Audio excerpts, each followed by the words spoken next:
오늘 말씀을 통해서 우리가 치유집회로 함께 이 말씀을 적용하면서 오늘 주님께서 우리에게 손을 대시고 우리에게 만지시고 우리를 치유하시도록 내어드릴 영역이 마음이라는 마음을 주셨어요. 우리 마음에 있는 여러 상처들과 이런 깊은 상처들, 계속 우리의 삶에 지금도 영향력을 주고 있는 이런 깊은 상처들을 트라우마라고 이야기를 하는데, 우리가 이런 트라우마와 상처로부터 자유함을 얻게 되기를 원합니다. 그래서 우리의 마음의 두려움 때문에 우리 육신도 어려워지고 힘들어지고 답답해지고 하는 것들을 통하여 우리의 마음이 자유케 되고 주님께서 우리의 몸과 마음을 치유하시게 될 줄로 믿습니다. 제가 참 좋아하는 한 형제가 제자훈련을 이렇게 나눌 때 자기의 마음을 솔직히 나눠주고 너무 깊은 기도와 함께 도전을 했던 적이 있어요. 이 형제의 아버지가 목사님이셨는데 어렸을 때에 이 목사님께서 연약한 부분이 있으셔서 부모님과 많이 사모님과 함께 많이 싸우셨대요. 그렇게 싸우시고 힘들고 강단에서는 이렇게 말씀을 나누셨지만 개인적인 삶이 많이 어려우셨나 봐요. 건강도 힘들고 재정도 힘들고.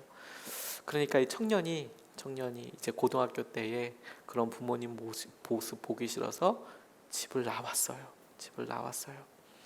그러니까 이제 고졸도 아닌 거죠. 고등학교 중퇴가 돼서 나와서 할 수 있는 일부터 열심히 하기 시작했습니다. 성실하긴 했지만 나 부모님께 제대로 어떤 건지 몰라, 나 혼자서 돈 벌면서 내가 이렇게 살 거야, 나 이렇게 욕 먹고 이렇게 하는 데서 살지 않을 거야, 그런 생각으로 나와 버렸던 거예요. 나와서 고생 직살나게 많이 했습니다. 고등학교 졸업장이라도 좀 있으면 그래도 조금 더 나을 수 있을 텐데 너무 좀 빨랐어요. 그리고 너무 어리죠, 어디 취직하기에는. 그러니까 고생이란 고생은 다 하고, 그래도 성실함은 그래도 마음에 어떤 패기는 있어서 계속 그렇게 도전을 해서 꽤 시간이 많이 지나가다 보니까 자기 일도 좀 생기게 되었고, 자기 차도 생기게 되었고, 뭐 배달 관련된 일을 하지만 그런 운송 관련된 일을 하게 되었어요. 그런데 항상 웃고 다니고 그러니까 안에 그런 마음이 있는지 몰랐죠. 제자 훈련 하다가 자기가 있었던 그런 상처들을 이야기하면서 사랑이라는 고백, 사랑한다, 우리가 사랑한 함께 있어야 될 사랑에 대해서 배울 때 같이 도전했거든요. 우리 사랑해야 된다고 고백해야 될 사람이 있지 않냐, 해보자. 근데 이 형제가 탁 떠오른 게 아버지 생각이 난 거예요. 아버지. 그때 내가 집 나와가지고 통화한다고 할 때도 뭐 틱틱거리지만 몇 년 동안 통화 한 번도 하지 않았던 아버지 생각이 딱 나더래요. 그런데 아버지한테 전하는 게 정말 굉장한 기도 제목이 될 정도로 우리 형제들이 같이 간절히 그 형제를 위해서 기도해 줬어요. 야, 기도하자. 그래. 아버지가 그때 당시에는 필리핀으로 나가서 선교하고 계시더라고요. 그런데 이제 국제 전화를 전화하는데, 전화해서 아버지한테 정말 한 십수년 만에 처음으로 사랑한다고 고백을 한 거예요. 사랑한다고. 별 감흥은 없다고 이야기를 하더라고요. 사랑한다고 고백을 했는데 뭐 아버지가 그 얘기를 듣고 뭐 펑펑 울고 뭐 이런 거 아니고, 이게 뭔 소리 하는 건지 오랜만에 전화해가지고 뜬금없이 아들이 그렇게 이야기하니까 뭐 그냥 뭐 대면 그렇게 그 장면이 끝났어요. 전화를 했는데 우리가 생각했던 뭐 드라마틱한 어떤 뭐 회복이나 이런 게 있었던 게 아니고, 뭔 소리냐, 뭐 이게 지금 뭐 사랑한다고 아들 얘기하니까 뭐 어떻게 대꾸할 수도 없고, 전화도 뭐 자주 한 것도 아닌데 몇 년 만에 전화 와서 갑자기 그러니까 말이 진짜 어색하게 전화를 끄는 거예요. 그래서 이제 와서 그런 이야기를 하면서 그 형제가 펑펑 울더라고요. 하나님께서 그의 마음속에 있는 깊은 상처를 이렇게 탁 만지신 것 같아요. 그리고 그렇게 풀리고 나서 사랑한다고 고백하고 나서부터 비로소 사람들을 향한 마음, 진정한 자기 마음 속에 있는 연약함도 들여보내줄 수 있고 보여줄 수 있고, 그런 상황들이 변하게 되더라고요. 누구에게나 아무에게도 말할 수 없는 듯한 마음의 깊은 것들이 있어요. 다른 사람들이 보면 그거 괜찮아, 아무것도 아니야 라고 싶지만 어떤 사람에게는 그것을 보여주기가 정말 너무너무 힘들어요. 그 문제 하나를 보여준다는 게 마치 옷을 다 벗는 것처럼 사람들을 보는 앞에서 내 허물을 다 보여주는 것 같은 느낌이 들 때도 있고, 심지어 그 문제와 연관이 되면 분노하게 되고 말도 막 하게 되고 이런 일들이 너무 막 일어나게 되죠. 그리고 전혀 평소에 이 사람이라면 하지 못했을 만한 일들을 그냥 해요. 그게 또 이상한 거죠. 그게 또 이상한 거죠. 근데 그런 상처들, 그런 마음의 아픔들을 가지고 우리가 계속 부둥켜 살아가서 문득문득 살면서 우리가 우리의 삶에 럭비공이 튀듯이 훅 가서 저지른 실수들, 훅 가서 해버린 여러 일들, 결과들에 대해서 적당히 합리화하면서 이렇게 살아가다 보니까 여전히 상처는 상처대로 남고, 그리고 왜 그런 일이 일어나는지에 대해서도 제대로 직면하지 않아요. 그냥 이번에도 실수했다, 또 무너졌다라고 넘어가지만 그 마음의 원인이 무엇인지에 대해서 잘 보지 못하는 것 같아요. 근데 대부분 여러분, 우리가 가만히 생각해봐도 쉽게 그걸 알 수 있어요. 내 마음에 꽉 붙잡고 있는 상처가 뭔가, 내가 뭐 때문에 힘들고, 내게 가난이라는 것이 어떤 의미이고, 내게 결혼 생활이라는 것이 어떤 의미이고, 내게 자녀가 가장 아픈 손가락일 수 있고, 내게 부모님의 어떠한 모습이 여전히 해결되지 않은 상처일 수 있어요. 그래서 우리가 주님 앞에 나아갈 때 우리의 삶에 늘 안타깝다면, 오늘 본문에서 주님께서 베드로를 이렇게 찾아오셔서 주님께서 회복하게 하시는 기준들이 있더라고요. 점검하게 하시는 기준들이 있더라고요. 저는 오늘 21장에서 베드로를 통해서 우리가 그 마음을 같이 붙잡고 싶어요. 베드로가 부활하신 주님 만났습니다. 그런데 지금 갈릴리로 와서 고기 잡고 있잖아요. 저는 이게 베드로 안에 있는 마음의 트라우마, 상처 때문이라고 생각하게 됐어요. 그렇게 적용해 봤어요. 왜냐하면 부활의 주님을 만나서 주님이 살아나셨다는 것을 알았음에도 불구하고 그의 삶에 전혀 다른 결론과 전혀 다른 행동을 불쑥 해버리게 되잖아요. 불쑥 해버리게 되고 그냥 그렇게 자기가 처음부터 결정한 것처럼 그렇게 살아가요. 3절 말씀, 4절 말씀 보면 이렇게 나와 있거든요.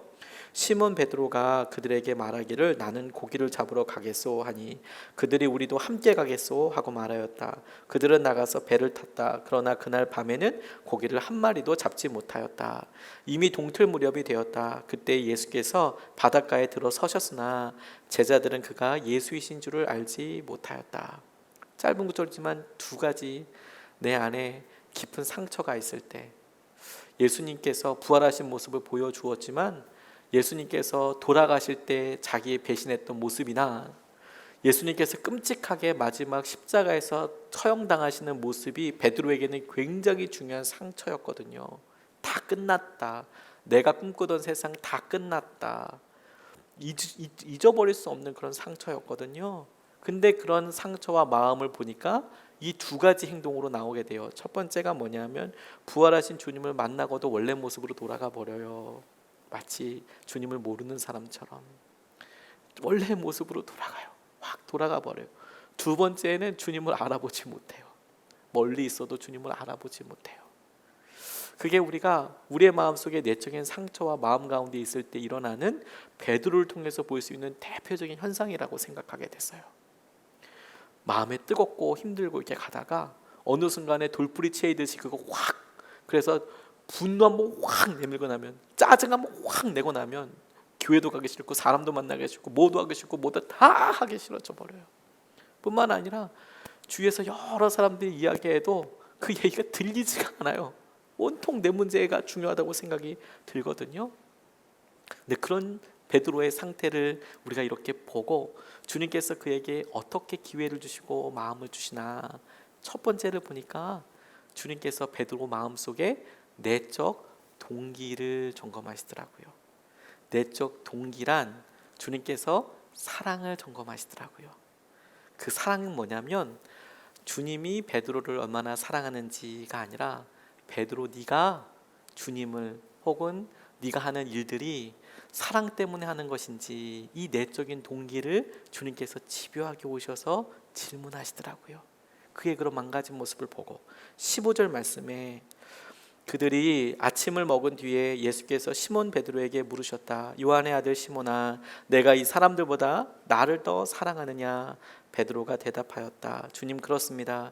내가 주님을 사랑하는 줄을 주님께서 아십니다. 예수께서 그에게 말씀하셨다. 내 어린 양떼를 먹여라. 이렇게 말씀하십니다.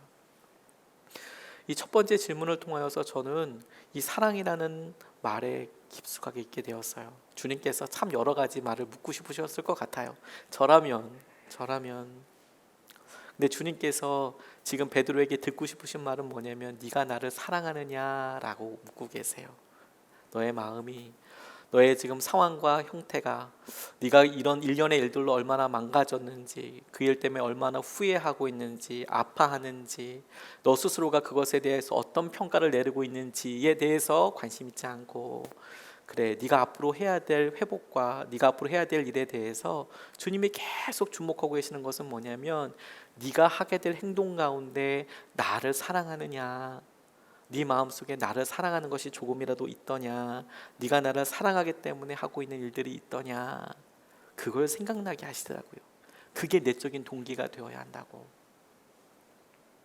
우리가 사랑하는 사람들을 위해서 하는 일들 참 수고롭지 않잖아요. 그 당연하다고 생각하는 것들도 많고요. 근데 어느 순간에요, 우리가 참 많은 관계들을 맺으면서 그냥 그렇게 살아갑니다. 그러다 어느 순간에 우리의 중심이 탈진이 되던 혹은 훅 무너지듯이 쓰러져요. 시험에 들었다고도 이야기하고요. 그렇게 쓰러지고 나면 안타까운 게 뭐냐면 아무것도 할 힘을 없어져요. 내가 뭘부터 해야 되나? 그리고 의미들이 사라져요. 내가 이거 왜 해야 하나? 내가 뭐 때문에 이렇게 바빠야 하나? 내가 뭐 이렇게 아파가면서 일을 해야 하나? 내가 뭔 욕먹으면서 내가 이런 일을 해야 하나? 나 없으면 더 낫겠네. 나 없으면 더 편하겠네. 나 없으면 더 잘 되겠네. 베드로의 마음이 그런 것도 조금 있지 않았을까 싶어요. 내가 여기서 뭐 이렇게 하고 있어야 되나? 근데 주님이 그에게 오셔서 여러 가지 일들, 내가 이 일을 위해서 계획도 있어야 되고 사람도 있어야 되고 우리가 그런 생각들을 많이 할 수 있지만 그런 거 다 무시하시고 나는 네 마음에서 사랑이 처음으로 시작되기를, 내적 동기가 되기를 원한다. 나는 네가 사랑하기 때문에 뭔가를 일하게 되기를 원한다. 주님께서 여기에 대해서 말씀하시는 것 같아요. 추상미 씨 영화를 찍으셨는데 그 영화를 찍게 된 이유가 산후 우울증 때문에 그러셨대요. 아이를 낳고 나니까 우울증이 확 왔는데 자기가 좋은 엄마가 되지 못할 거라는 생각과 자녀에 대한 과도한 집착이 막 나오더래요. 건강에 대한 거나 뭐 이런 것들에 대해서, 그리고 나는 좋은 엄마가 아니다라는 생각이 뭐 너무 많이 드니까 이 산후 우울증으로부터 어떻게 나올 수가 없더래요. 그래서 이분이 어떻게 좀 살 길, 물꼬를 내기 위해서 한 게 뭐냐면 원래 영화인이었으니까, 그러니까 여러 후배들 이렇게 만나다가 영화를 찍어보자. 본인이 영화를 찍히는 것이 아니라 배우로서, 감독으로서 영화를 찍어보자. 그래서 다큐멘터리 같은 영화를 하나 찍게 됐어요. 폴란드로 간 아이들이라는 영화인데 거기에 탈북 청년이었던 이송이라는 여자아이와 함께 가게 됐답니다. 폴란드. 왜 가게 됐느냐? 이 폴란드에 6.25 전쟁 때 우리나라도 전쟁 고아가 엄청 많았지만 북한도 전쟁 고아들이 많이 있었거든요. 이 전쟁 고아들이 나라의 정책에 의해서 같은 공산주의 국가였던 북한과 폴란드가 협약을 맺어서 1,500명이나 되는 아이들이 그리로 갔다는 거예요. 폴란드로 위탁을. 그러니까 우리가 위탁 교육이라고 하는데 이게 참 공산주의 국가니까 가능할 것 같아요. 이게 나라별로 이렇게 할 수 있는 게. 이 전쟁 고아들을 북한에서는 어떻게 먹여 살 수가 없으니까 폴란드로 1,500명을 기차를 태워서 보냈어요. 그래서 고아원이 있게 된 거죠. 위탁 부모 같이 고아원을 폴란드에서 이 아이들을 몇 년 동안 먹이고 가르치고 그렇게 했던 거예요. 그래서 그때 흔적을 찾아서 폴란드로 가게 된 겁니다. 탈북 아이와 함께.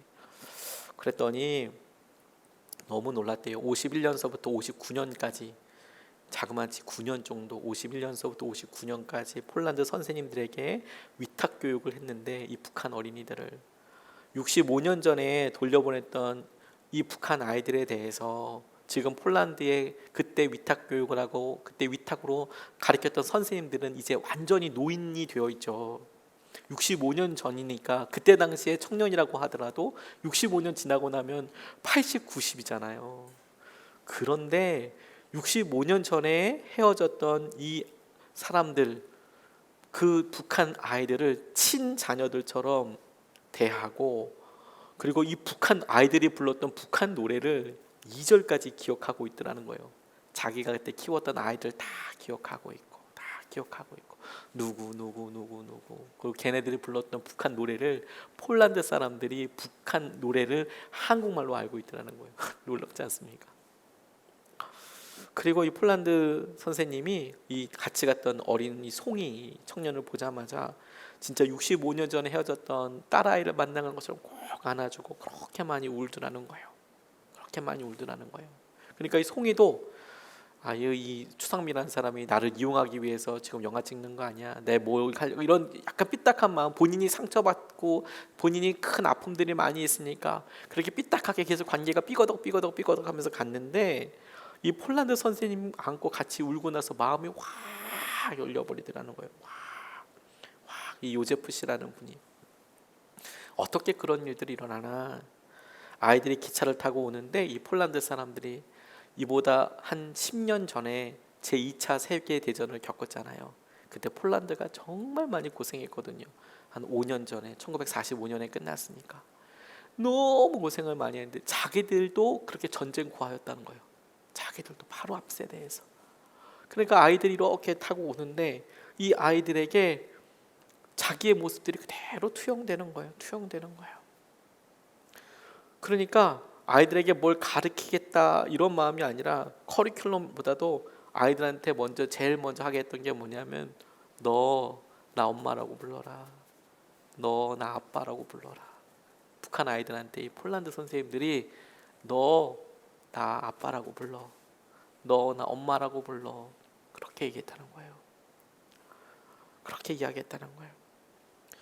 2차 대전 겪었을 때 그런 아픔과 그런 일들을 보고 자기가 성장해 보니까 북한 아이들, 걔네들 정말 그렇게 사랑하게 되고 아픔을 안을 수 있게 되더라는 거예요. 우리에게 여러분 여러 상처들이 있죠. 그게 누가 보기에 정말 끔찍하고 어려운 일일 수 있어요.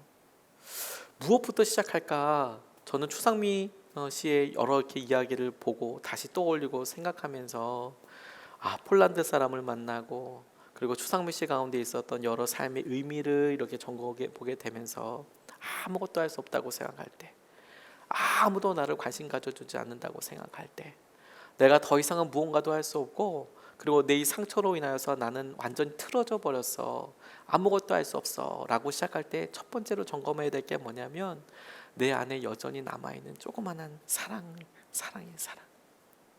내가 사랑 때문에 하고 있는 게 있는가. 정혜신 씨라는 의사 정신과 선생님이 계세요. 이분이 자신을 의미 있게 해주는, 우리를 의미 있게 해주는 것은 사랑하고 사랑받는 것이다, 이렇게 이야기를 하더라고요. 근데 이분이 아주 사회적으로 성공한 대기업 총수들, 그리고 정치인들, 법조인들, 이런 사람들을 15년 동안이나 병원이 아닌 상담 공간에서 만나게 됐대요. 병원에서 만났으면 약 처방하는 거고 끝나지만 상담을 하게 되면 그 사람 마음을 이렇게 알고 그렇게 하게 되는데, 자기가 그런 많은 사람들을 15년 동안이나 정말 우리나라에 이름만 대면 다 알만한 사람들을 쭉 다 만나다 보니까 놀라운 것 몇 가지를 알게 됐대요. 하나가, 사회적으로 성공한다는 게 우리나라에서 자기 억압의 결과들이에요. 다 참고, 성공은 다른 말로 나를 지우고 조직에 부응하는 촉을 발달시킨 일종의 뛰어난 생존 기술이더라. 나를 죽이고 이 조직이 어떻게 살 것인가를 계속 눈치채서 가서 이런 생존 기술이더라. 그러다 보니까 성공을 했는데, 이 사회적 성공이 결국에는 자기 억압이고 나중에는 자기 소멸로 이루어지더라. 무슨 말이냐면 자기가 의미가 없는 거예요. 조직에서 나는 있는데, 조직에서 어떤 역할을 하는 나는 있는데 내 삶은 없는 거죠. 나는 아무 의미가 없는 거예요. 아빠로서의 나, 남편으로서의 나, 이런 건 없는 거예요. 없어지죠. 그런데 더 놀라운 것은 아까 말씀드렸듯이 CEO들이 이렇게 고민하다 보니까 패턴들이 있더래요. 뭐냐? 처음에는 리더십 고민을 많이 하더래요. 어떻게 하면 이 큰 조직을 내가 이끌 수 있을까요? 어떻게 하면 정치를 이선 삼선 할 수 있을까? 이렇게 물어보다가 그다음 점점 자기 모습, 부족함을 직면하게 된다는 거 이야기해요. 그 다음에 얘기하는 게 뭔지 아세요? 부부 갈등 이야기하는데요. 그 다음에 얘기하는 건 뭐냐면 결국 자식과의 갈등 이야기를 하는데, 그게 공통 분모들이에요. 우리나라에서 아주 성공한 사람들, 그리고 나서 그 성공한 아버지들을 둔 자녀들을 또 만나보니까 공통적인 특징이 있더래요. 그게 뭐냐면 자기 소멸이라는 거예요. 이건 또 무슨 말이냐? 우리가 볼 때 금수저, 막 다이아몬드 수저 막 이렇게 얘기하잖아요. 저나 여러분들은 뭐 종이컵 혹은 뭐 와르바시 뭐 이런 거, 뭐 플라스틱 뭐 이런 느낌이지만 금수저, 은수저 막 이런 사람도 있다면서요. 예. 그런데 그 금수저들 실제로 만나보니까 그냥 유리수저 같더라. 왜냐면 성공한 부모 때문에 자기 자신이 없는 거예요. 아무리 해도 자기가 뭐 나타날 수 있는 것도 없고 그렇게 힘들고 어렵더라. 그걸 이렇게 보게 됐다는 거예요. 제가 그거 보고요 되게 많이 공감했어요. 우리의 마음속에 아무것도 없다가 나 도무지 시작할 것이 아무것도 없다라고 생각할 때 첫 번째로 여러분 우리 마음속에 내가 뭘 사랑할 수 있을지, 내가 사랑하는 거 한번 그거 붙잡아 보세요. 주님께서는 베드로가 사랑하기 때문에 뭐 엄청난 일을 하라고 처음부터 얘기하는 게 아니라 네가 뭔가 시작해야 된다면 그 일은 사랑 때문에 시작하는 일이 되었으면 좋겠다, 이렇게 말씀하시는 거예요. 네가 힘들고 나를 떠나고 네가 내적으로 그렇게 크고 나를 배신한 그 일이 너무도 상처가 돼서 어렵더라면, 그래서 아무 일도 할 수 없고 다 놓아야만큼 힘들다면 그때 네가 해야 될 첫 번째 일은 네가 사랑하기 때문에 하는 첫 번째 일을 한번 해봐라. 그거 한번 해봐라. 교회에서도 마찬가지 아닙니까? 우리가 사랑을 표현하는 방법을 어떤 사람은 정말 다정다감하게 잘 표현하는 사람도 있어요. 그런 사람들 참 부러워요. 근데 어떤 사람들은 참 사랑을 표현한다고 표현하는데 같이 있어주는 거 밖에 못한다고 이야기하시는 분들도 계시고, 나는 사랑한다고 관심 있어서 와 있는데 그게 더 힘들다고 이야기하는 분들도 계시고, 나는 웃자고 얘기하는데 내 이야기를 듣는 사람은 죽자고 싸우게 되는 이런 일들도 막 있고, 그래서 참 연약하고 실수가 많죠. 그런데 사랑하기 때문에 하는 그 일에서부터 내적 동기를 찾을 때 우리의 상처와 마음이 나아갈 방향을 비로소 찾게 돼요. 우리 안에 내가 할 수 있는 첫 번째 일. 제가 요즘 읽고 있는 책 중에서 1cm의 도전 다이빙이라는 책이 있더라고요. 그 책 되게 다 읽지는 못했지만 생각이 되게 재밌었습니다. 이렇게 직장생활하다 너무 힘들고 자매는 우울증 때문에 너무 힘들고, 그래서 이 두 사람이 책을 썼는데, 책을 쓴 이유가 뭐냐면, 책을 쓴 내용이 뭐냐면 엄청난 결정으로 새로운 뭐 이런 걸 하자는 게 아니라 딱 1cm만 바꿀 수 있을 만큼의 작은 일을 해보자. 딱 1cm. 그래서 거기 처음에 나와 있는 실험들이 뭐냐면 자기한테 질문해 보는 거죠. 내 삶에 핸드폰보다 더 재밌는 게 있나? 이런 단순한 질문. 맨날 핸드폰을 4시간씩 8시간씩 하고 있는데, 그런데 내 인생에서 핸드폰보다 재밌는 게 있을까? 더 의미 있는 게 있을까? 그걸 생각해 보고 나니까 이분 고양이 키우기 했다고. 근데 심지어 고양이 알러지가 있는데도 불구하고 그런 이야기를 이렇게 쭉 쓰셨더라고요.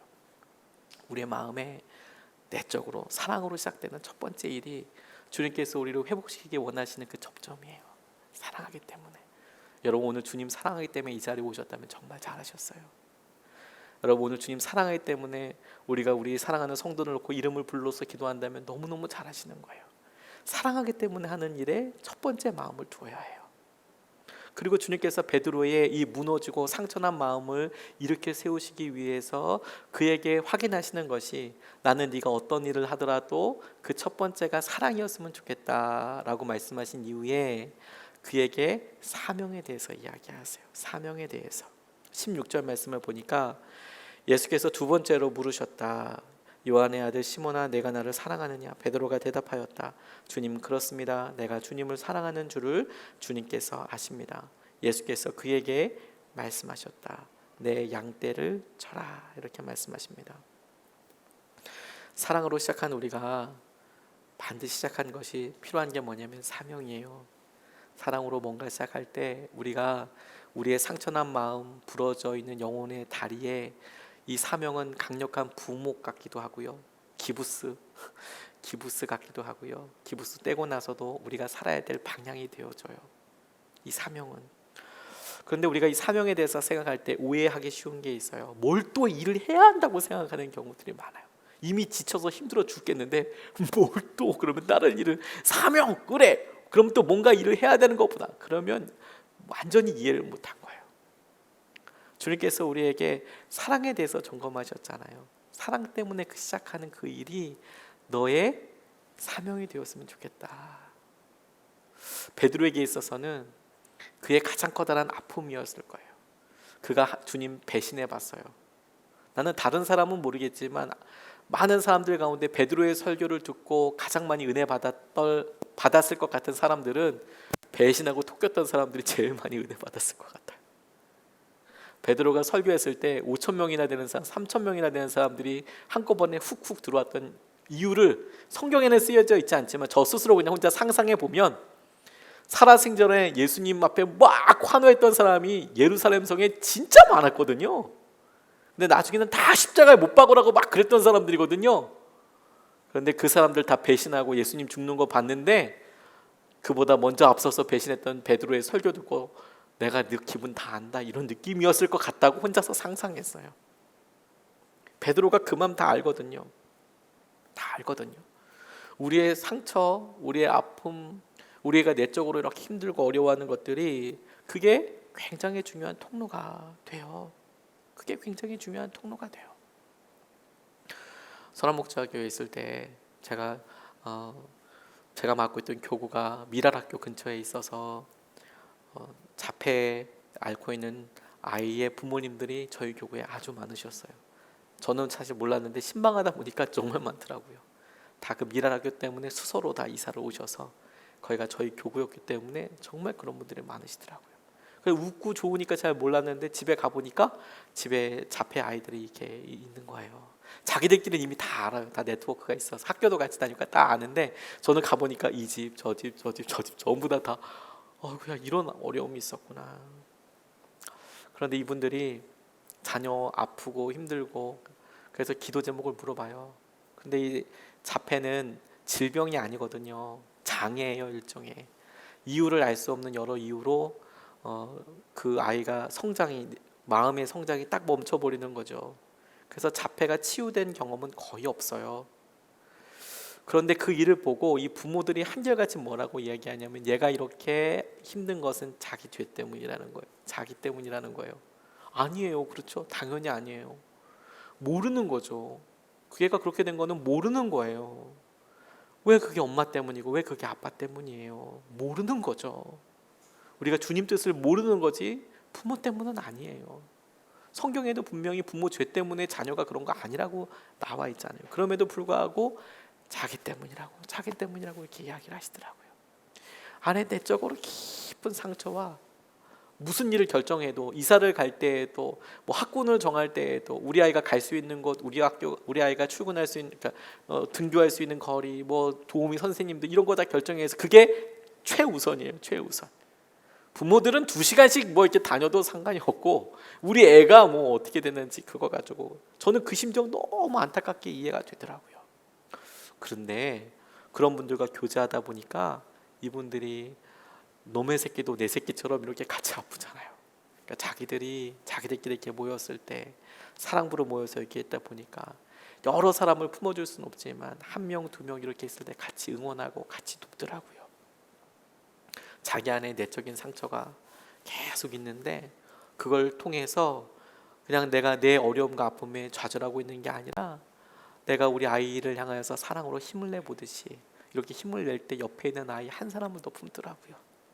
그래서 그 아이 품어가면서 이야기하더라고요. 그거 잘하더라고요. 그게 사명인 거 아니겠어요?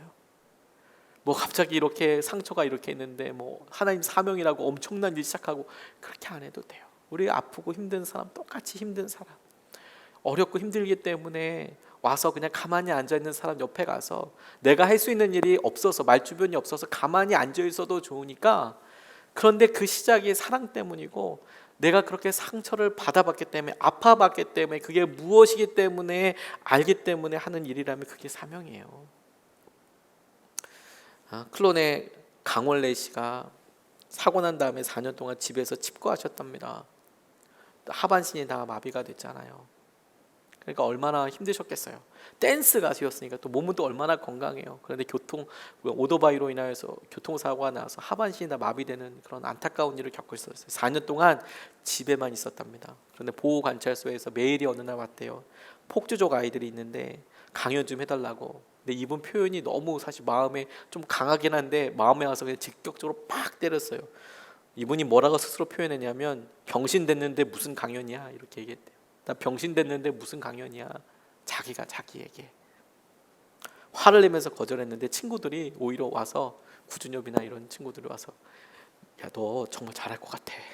너 한번 해봐라. 정말 잘할 것 같아. 막 이렇게 권했답니다.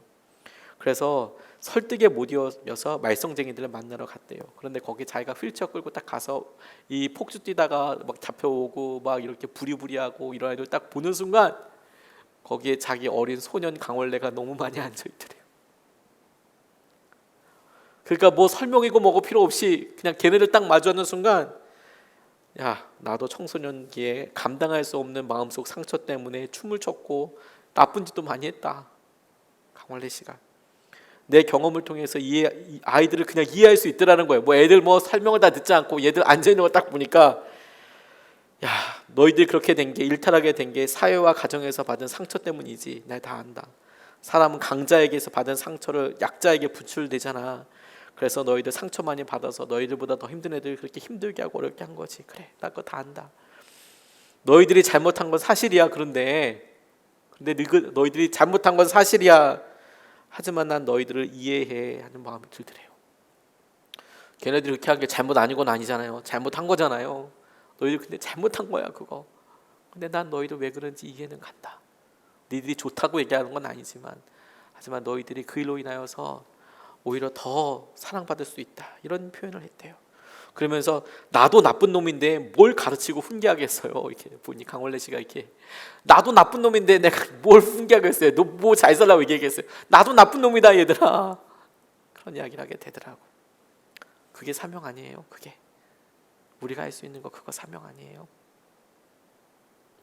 우리의 삶에서 주님께서 이런 사명을 우리에게 살면서 반드시 한 번씩은 쩔거덕 경험하게 하시는 순간들이 있어요. 생각하지 않다가. 그리고 의외로 여러분 우리가 그런 사명을 이미 누리고 살고 있어요. 우리 자녀들이요. 우리 자녀들. 우리가 사명 때문에 선택한 거 아니거든요. 그런데 어느 순간에 우리가 부모가 되어 있고 어느 순간에 우리가 만나기 시작하니까 우리의 삶에 이 아이들에게 영향을 줄 수밖에 없는 아비가 됐고 어미가 됐고 함께 사는 사람이 됐어요. 우리가 여전히 연약하지만 이 아이들을 잘 키워보고 싶은 마음도 있어요. 그리고 무엇보다도 우리를 가장 좌절하게 하는 것도 우리 자녀들이잖아요. 우리의 연약함을 제일 많이 마주하게 하는 사람도 자녀들이잖아요. 왜 나는 이렇게 성격이, 나는 왜 이렇게 화를 잘 낼까? 난 왜 이렇게 연약할까? 난 왜 이렇게 나쁜 엄마고 왜 난 이렇게 나쁜 아빠일까? 나는 왜 이렇게 무능력한 아빠일까? 뭐 이런 생각들이 들게 하는 주로 이유들이 뭐 자녀들 앞에 있을 때 자녀들에게 하는 말, 행동 이런 거 이렇게 훅 들어오죠. 그리고 내가 우리 부모님으로부터 받았던 여러 일들을 또 떠올리게 되고요. 그게 사명이라니까요. 사명이 뭐 엄청 무섭고 이런 게 아니고요. 내가 경험했고 내게 그것이 상처이고 그래서 내가 너 포기하지 않을 거야. 내가 너 그래서 끝까지 붙잡고 있을 거야. 아주 가깝게는 우리 아이들에게 이미 시작이 되어 있어요. 뿐만 아니라 우리가 우리의 주위에 있는 사람들에게 똑같이 흘려보낼 수 있어요. 엄청나게 많은 일을 하지 않고도요. 서종현 선교사님이라는 분이 동네에서 싸움 제일 잘하고 그런데 정신병원에 입원한 경력도 있고 청소년 보호 감찰원에도 들어간 적이 있고 몸에 문신 쫙 있고 근데 그 어머니 김경희 권사님이 진짜 열심히 기도하셨대요. 돌아오게 해달라고. 근데 자기는 삐딱이 어두운 곳에 가는 삐딱이 선생님한테도 막 아무 말이나 막 하고 선생님한테도 물리적인 어떤 행동을 할 수 있을 만큼 그렇게 삐뚤어져서 삐딱이 나는 자기가 자기 스스로를 불량품인 줄 알았대요. 맨날 삐딱거리니까 불량품이라고 생각했대요. 그런데 삐딱한 곳에 보내서 삐딱한 데 말씀을 전하고 나니까 소년원 가서 이렇게 말씀을 전하고 그랬거든요. 이 사람이 소년원 가서 이렇게 가서 말씀을 전하기 시작했는데 애들이 자기를 형님이라고 부르더래요. 형님 와서 이렇게 있어. 그리고 걔네들이 하나도 밉지 않고 간절한 마음이 들더래요. 얘들아, 예수님 믿어야 된다. 그리고 애들 앞에 노래 부르는데 일단 등을 딱 까고 옷을 이제 우통을 벗으면 여기에 막 문신 막 이렇게 나오니까 애들이 거기에 막 열광하고 형님 와서 다 무릎 꿇고 이제 예수님 믿어야 된다라고 얘기하고, 그렇게 삐딱하게 만든 자기 자신을 이렇게 삐딱한 데 가서 말씀을 전해보니까 자기야말로 정품 중에 정품이더래요. 불량품이 아니고 정품 중에 정품이더래요. 우리 여전히 그렇게 힘들고 어려운 일을 많이 있죠. 이분이 이렇게 표현한 것이 저와 여러분들에게도 도전이 되겠다고 싶어요. 아이들이 아프다. 이 서정현 선교사님이 표현한 거예요. 아이들이 아프다. 아이들 속에 사는 사단은 아이들의 약점을 안다. 하지만 나는 그 사단과 함께 살았던 과거가 있으니까 사단의 약점을 안다. 이기기에 완벽하다. 아이들이 아프다. 아이들 속에 사는 사탄은 아이들의 약함을 알아요. 약점을. 애들이 뭐에 약한지 어떤지 알아요. 근데 자기가 사단과 함께 살았던 경험이 있거든요. 자기에게도 상처가 있거든요. 아픔이 있었거든요. 그러니까 자기는 그걸 알았던 아픔이 있으니까 사단의 약점을 알아요. 복음 가운데 무너지게 될 것을 알아요. 그래서 이기기에 완벽하다라고 생각을 해요. 우리가 우리 스스로 여전히 이 자리에 있으면서 혹은 오늘 말씀을 같이 인터넷으로 들으면서 우리가 부부 사이 때문에, 관계 때문에 마음이 다 무너진 분들도 계실 수 있어요. 재정 때문에 한량없이 아픔 가운데 있어 어떻게 해야 될지 모르시는 분들도 계실 거예요. 코로나19로 인하여서 상황이 어려워지니까 상황을 어떻게 해야 될지 모르겠다고 그렇게 한숨 쉬시는 분들도 분명히 있죠. 다 무너졌다고, 다 아프다고. 그런데 우리를 정말 더 힘들게 하는 건 뭐냐면 우리가 여전히 어떤 결정을 내려야 하고 뭔가 소중한 것을 지켜야 하고 그나마 남아있는 이 자존심, 이 마음, 이것 좀 지키고 싶은데 그런데 그럴 수 있는 여력도 없고 힘도 없고 형편과 상황도 안 돼요. 그래서 너무너무 힘들어요. 근데 그걸 힘들다고 볼 게 아니라 우리가 지켜야 될 소중한 사람들, 우리 아이들, 우리 부모님들, 우리 배우자들 놓고 똑같이 적용해 볼 수도 있더라고요. 그 사람들이 아파요. 힘들어요. 그리고 우리는 그들 속에 있는 사단이 아이들의 약점을 알듯이 그분들을 어떻게 하는지도 알아요. 근데 우리는 우리의 상처와 아픔이 있어서 사단이 뭐에 약한지도 알아요. 그러니까 우리가 반드시 이길 수 있어요. 반드시 이길 수 있어요. 그게 사명이에요. 베드로는 무엇보다도 도망가고 배신한 사람들에게 있어서는 설교 대빵이었을 거예요. 나는 3번 부인했다. 이렇게 이야기할 수 있을 만한 누구도 가룟 유다 정도 돼야 어떻게 좀 말이 될까? 누구도 오히려 가룟 유다는 한 번 그냥 배신하고 말하는데 3번이나 그것도 주님이랑 눈이 마주쳤는데도 끝까지 배신하는 그런 사람이었거든요. 그러니 그의 말이 사람들에게 엄청난 울림이 됐을 거예요. 그게 우리를 내적인 상처, 내적인 트라우마부터 일으키는 주님의 방법이에요. 우리가 오늘 엄청난 회복을 놓고 기도하는 게 아니라 주님, 이 아픔, 이 상처가 사랑으로부터 시작되는 뭔가 일로 이어지고 내가 그 일을 소중하게 같이 품어보게 해주세요. 그럼 이상하게 우리 가운데 힘이 생긴다니까요. 우리가 이미 경험했어요, 여러분. 우리가 우리 어린 아이들 품에 안고 나서 여전히 힘들고 아프지만 그 아이를 품는 순간 강력한 엄마가 됐고 강력한 아빠가 됐어요. 우리가 바뀐 건 아무것도 없는데 우리 안에 사랑이 생겼고 그 사랑에 놀라운 은혜가 됐죠. 마지막 3번째로 너무너무 중요한 게 이번에 깨달아진 게 뭐냐면 그게 여러 번 필요하더라는 거예요. 여러 번. 17절 말씀에 예수께서 3번째로 물으셨다. 요한의 아들 시몬아, 내가 나를 사랑하느냐? 그때 베드로는 예수께서 네가 나를 사랑하느냐 하고 3번이나 물으심으로 불안해서 주님께서는 모든 것을 아십니다. 그러므로 내가 주님을 사랑하는 줄을 주님께서 아십니다 하고 대답하였다. 예수께서 그에게 말씀하셨다. 내 양떼를 먹여라. 내 양떼를 먹여라. 우리의 마음의 영적인 상처, 트라우마, 힘든 것들, 그게 우리를 가장 힘들게 하는 어떤 영역이랄까? 그게 우리에게 가장 힘들게 하는 부분이 뭐냐면 우리가 지속적으로 여러 번 자주 넘어진다는 거예요. 그렇지 않던가요? 이렇게 말씀을 같이 나눠도 그렇군요. 우리가 말씀으로 일어나서 섰는데 결단을 했는데 그렇게 결단하고 새롭게 경험한 것이 적어도 한 번이 아니라는 거예요. 그리고 그것 자체가 우리를 너무 힘들게 해요. 내가 이 질병 이겼다고 생각했거든요. 근데 여전히 우리 삶에 어떤 징후들이 나타나게 되면 우리의 믿음도 같이 넘어져요. 그걸 불행히도 몇 번 혹은 수십 번 셀 수 없을 만큼 경험한 분들도 계세요. 내적으로는 더하죠. 내적으로는 더하죠. 내가 이런 상황에 두려워하지 않을 거야. 내가 이런 상황에 뭔 하지 않을 거야. 무엇을 붙잡진 않을 거야. 내가 그렇게 말하지 않을 거야. 그런 결정을 한두 번 했었겠어요? 수십 번 많이 했죠. 그렇죠? 근데 반복되는 것을 두려워하지 마세요. 그게 당연한 거예요. 주님께서 내적인 치유, 우리 안에 트라우마를 확인하시고 치유하실 때 반드시 있어야 될 것이 뭐냐면 반복적으로 넘어지고 다시 서는 거예요. 주님께서 베드로에게 3번이나 다시 물으신 것은 그냥 베드로가 3번 예수님을 부인했기 때문에 3번 그렇게 다시 확인하신 것이다 라고 생각할 수도 있지만, 저는 이번에 말씀을 묵상하고 적용할 때 그래, 베드로의 마음이 이렇게 무너져 있는 베드로를 살리실 때 주님께서 하신 행동이라고 적용하면서 말씀을 다시 한번 살펴보니 저에게는 이게 3번이 횟수 3번으로 다가오지 않았어요. 주님께서 베드로 스스로가 분명히 알 수 있을 때까지 반복적으로 계속 그와 같이 묻고 계신다는 거예요. 네가 나를 사랑하느냐? 사랑한다면 그에서부터 조그맣게 일을 한번 해봐라. 또 무너졌다고 생각에 찰나 또 무너지면 네가 나를 사랑하느냐? 그래, 네가 한번 해봐라. 네가 한번 어떻게 해봐라. 우리의 자신 능력을 너무 여러분 긍정하지 마세요. 우리 그렇게 강력한 사람 아니에요. 오히려 무너지는 것을 당연하다고 생각하지만 그렇다고 해서 무너져 있는 상태를 또한 당연하다고 생각하지 마세요.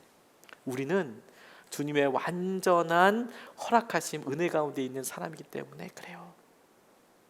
반복해서 무너져도 된다 이렇게 이야기하는 게 아니라 우리에게 반복해서 넘어져도 주님이 포기하지 아니하신다라는 약속이 있기 때문에 자유한 거예요. 그게 우리에게 힘인 거죠. 금문교 샌프란시스코에 가면 영화 더 락 찍었던 물살 빠르고 상어 나오고 그랬다는 곳에 있었던 금문교, 이렇게 올라가는 런던 브리지처럼 이렇게 올라간다는 이거 만들 때 사람들 공사하다가 엄청 많이 죽었답니다. 주로 죄수들, 가난한 사람들이 거기서 일했는데 엄청 빠져 죽었대요. 물살이 빠르니까 사람들이 저 물에 빠지면 죽는데 그래서 다 물에 빠져 죽었대요. 그런데 여러분, 그걸 사람들이 어떻게, 지금 보면 너무 상식적인 일이지만 그때 당시 어떻게 해결했는 줄 아세요? 공사하고 있는데 밑에다가 그물을 깔았대요. 지금은 너무 당연하죠. 안전그물 너무 당연하죠. 근데 그때 당시에 100년도 더 전에 그 금문교를 만들 때는 그런 개념이 없었어요. 안전, 네가 알아서 준비 조심해야지. 그런데 안전 그물 하나 깔았대요. 그런데 사람들이 그전에는 내가 저기 빠지면 죽지 이렇게 생각하다가 빠져 죽었는데, 사람들이 그 다음 공사할 때부터 내가 빠져도 저기 그물에 떨어지지 이렇게 생각하니까 그물에 떨어지는 사람도 없더라는 거예요. 이 차이를 아시겠어요? 밑에 그물이 없을 때는 내가 저기 빠지면 죽지 저기 빠지면 죽지 그래서 빠져 죽는 사람이 많았는데, 밑에 그물 까고 나니까 내가 여기 떨어져도 죽진 않겠네, 창피할 뿐이겠네, 그물이 날 살려주니까, 그렇게 생각하고 나니까 그물에 떨어지는 사람도 없더라는 거예요. 죽는 사람도 당연히 현격하게 줄어들었겠죠. 주님이 말씀하신 은혜가 그래요. 여러 번 말씀하시는 게 그래요. 3번이나 물어봐 주신 것은 뭐냐면, 그가 확신 이런 것들도 있지만 주님께서는 이와 같이 우리의 삶에 우리가 사랑에서부터 시작된 이 일이 사명이 되고 우리에게 주님께서 계획하신 대로 이 일이 점점 퍼지게 될 때까지 우리에게 포기하지 않고 끊임없이 반복해서 물어봐 주시고 이끌어 주시고 인도해 주신다라는 약속이라고 싶어요. 김선교 선교사님이라는 분의 설교를 듣고 많이 은혜를 받았습니다. 이분이 김용희 선교사님 막내 아들입니다. 초등학교 때 친구랑 같이 길을 가다가 아파트에서 자살하는 사람을 바로 앞에서 봤대요. 친구랑 같이 초등학교 때 가고 있는데 아파트에서 누가 떨어진 걸 바로 앞에서 본 거예요. 불면증과 폐쇄공포증으로 너무 오랫동안 경험했대요. 그 장면이 어린아이가 그걸 봤는데 머릿속에서 떠나지가 않는 거예요. 머릿속에서. 상상해 가십니까? 근데 본인이 그런 일로 해서 고생도 너무 많이 하고 삐뚤어지기도 했는데, 본인이 어느 날 외박도 하고, 그때가 이 복음 순회 선교단이 신도에서 살 때인데 외박하고 나니까 김용희 선교사님이 몇 대 맞을래 이렇게 이야기하더래요. 보통 몇 대 맞을래 물어보면 한 대 이렇게 맞고, 한 대 세게 맞고 끝났는데, 그때는 될 대로 대라 이런 식으로 몇 대 맞을래 이렇게 아버지가 물어보는데 마음껏 때리라고 이야기했대요. 자유이용권을 줬대요. 마음껏 때리라. 김용희 선교사님 허리가 너무 아프셔가지고 이렇게 누워 있는데, 야 그래, 몽둥이 갖고 와. 그런데 몽둥이 맞으려고 하니까 지금 추울 때 맞으면 살 터지니까 저 난로 가서 좀 데피고 와. 그리고 200대 정도를 때리시더래요. 그런데 200대 정도 맞고 나니까 본인도 아프죠. 뭐 이렇게 보는데 아버지가 막 엄청 울고 있는 거예요. 허리가 아파가지고. 근데 아들이 한 대 맞고 이렇게 뭐 고치라고 때리는 거지, 그걸 무슨 뭐 애를 몇 대 때리는지 세려고 그거 하겠어요? 그렇죠? 근데 이 녀석이 마음껏 때려니까 아빠 마음은 또 어떻겠어요? 그냥 버릇 고쳐놓겠다고 이렇게 하는데 안 되니까 아버지가 막 울고 있더래요. 그렇게 맞고 나서 아버지가 그러더랍니다. 내가 육신의 아버지 된 마음으로는 너를 몇 번 놓고 싶었다. 내가 육신의 아버지로 널 몇 번 놓고 싶었지만 하나님이 네 안에 두신 계획이 너무 커서 포기할 수가 없다. 그렇게 이야기를 하더라는 거예요. 울면서. 그러니까 이분이 하나님의 뜻이 궁금해서 그 시기부터 몇 달 동안 하나님께서 작업하시는 듯한 느낌이 들었대요. 아버지 사무실에 갔는데 성경이 펴져 있는데 하필이면 그게 누가복음 15장 말씀이더래요. 탕자의 말씀이에요. 근데 감동이 없더래요. 네, 뭐 그걸 읽었는데 막 탕자가 나구나 뭐 이렇게 느끼는 게 아니고 그렇구나. 그런데 이런 느낌은 받았대요. 하나님이 나를 부르신다는 느낌은 들었대요. 그렇게 시작돼서 그 자정부터 새벽 4시까지 말씀 앞에 붙들려서 그 말씀을 계속 읽었답니다. 근데 이분에게 어렸을 때 선교단체에서 자라고 그랬는데도 늘 사람들과 함께하면 이방인 같다는 느낌이 있더래요. 그래서 헌신을 했는데, 외기란 선교단체 헌신했는데 그 외기에서도 버틸 수가 없었어요. 트라우마 때문에. 자기 마음에 있는 이 트라우마, 어렸을 때 봤던 그것 때문에 신경 안정제를 계속 먹어야 됐었고요. 잠을 못 자니까. 그리고 담배 같은 것도 도저히 끊을 수가 없더래요. 근데 자기가 사역을 하고 나니까 이게 문제가 되는 거죠. 사역을 안 할 때는 뭐 이렇게 하는데 공동체 안에 들어와 있으니까. 그런데 주위에 있는 사람들은 한결같이 믿음으로 해라 이렇게 이야기를 하더라는 거예요. 어려움이 있고 자괴감이 느껴지더랍니다. 그래서 공동체를 나오게 됐대요. 왜? 선교단체를. 근데 그러고 나니까 완전히 무너지게 되더래요. 왜? 내가 이제 믿음의 자리에서부터도 나왔구나. 그래도 그 자리에 있을 때는 선교사가 되고 믿음의 자리에도 있었는데 내가 이것마저도 포기했구나. 그러니까 완전히 확 무너지게 되더랍니다. 나는 안 되는구나. 도망도 못 가겠고. 그래서 캐리어를 붙잡고 울었대요.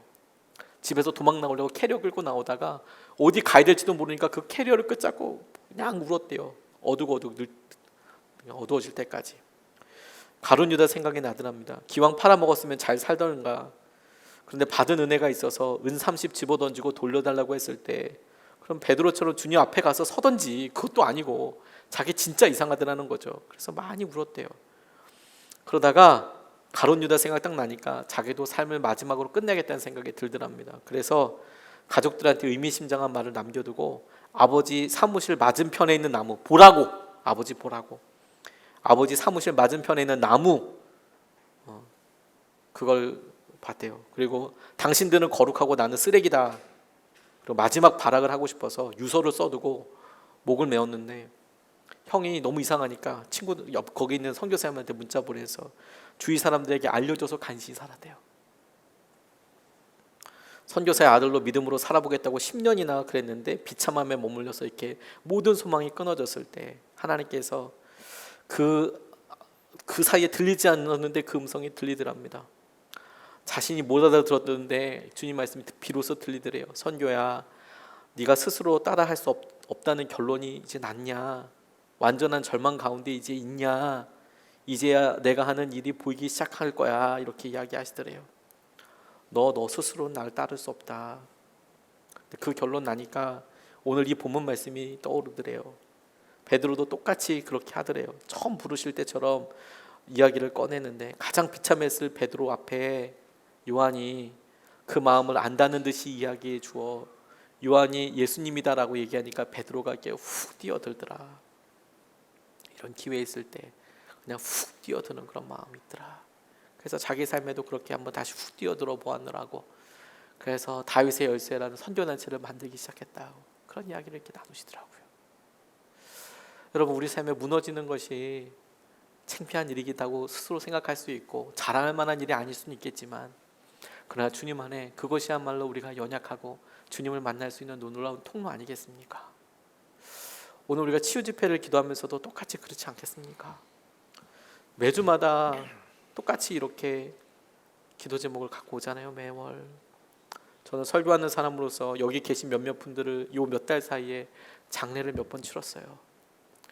계속 기도했던 사람으로 그리고 함께 중보기도했다는 사람으로 그 설교 자리에 가서 뭔가 설명을 해드려야 되잖아요. 너무 무참하고 너무 죄송하고 너무 송구스럽고 그런 생각이 제게 많이 들었어요. 들어요. 지금도 사랑하니까, 기도하니까. 근데 그럴 때마다 우리에게 연약한 건 너무 당연한 거잖아요. 무너져서 다시 일어나게 되는 거 아니에요. 무너져서. 제가 말씀을 읽다 보니까 로마서 8장 26절로 28절 말씀에 메시지 성경을 보니까 이렇게 주님께서 우리에게 위로하여 주시더라고요. 기다리다 지치는 순간에 하나님의 영이 바로 우리 곁에서 우리를 도우십니다. 어떻게 또 무엇을 기도해야 할지 몰라도 괜찮습니다. 그분이 우리 안에서 우리를 위해 우리의 기도를 하십니다. 할 말을 잃어버린 우리의 탄식, 우리의 아픈 신음소리를 기도로 만들어 주시기 때문입니다. 그분은 우리 자신보다 우리를 훨씬 더 잘 아시고 임산부와 같은 우리 상태를 아셔서 늘 우리를 하나님 앞에 머물게 하십니다. 그래서 우리는 하나님을 사랑하는 우리 삶 속에 일어나는 모든 일이 결국에는 선한 것을 이루는 데 쓰인다는 확신을 갖고 살 수 있습니다. 하나님께서 우리에게 사랑하기 때문에 시작하는 여러 일들이, 저는 그 첫 번째 일들이 주님이 우리의 마음을 오늘 치유하시고 우리가 붙잡고 있던 것들을 이렇게 높게 하시는 주님의 은혜로 우리에게 있게 되기를 원합니다. 우리가 찬양하고 같이 기도하고 싶어요. 주님이 우리 아버지이시죠. 주님 우리 아버지이십니다. 우리가 그 사실이 변함이 없습니다. 우리가 내적으로 상처가 있고 아픔이 있고 여전히 우리 육신 때문에 우리의 몸과 마음에 힘듦이 있어도 하나님이 우리 아버지이신 사실이 변하지 않습니다. 그래서 무너지는 거 그렇게 어렵지, 우리가 연약하니까 무너지죠. 뭘로 시작해야 될지 모를 수 있어요. 그러니까 주님이 우리에게 계속 물으시는 거 아니에요? 너 사랑하냐?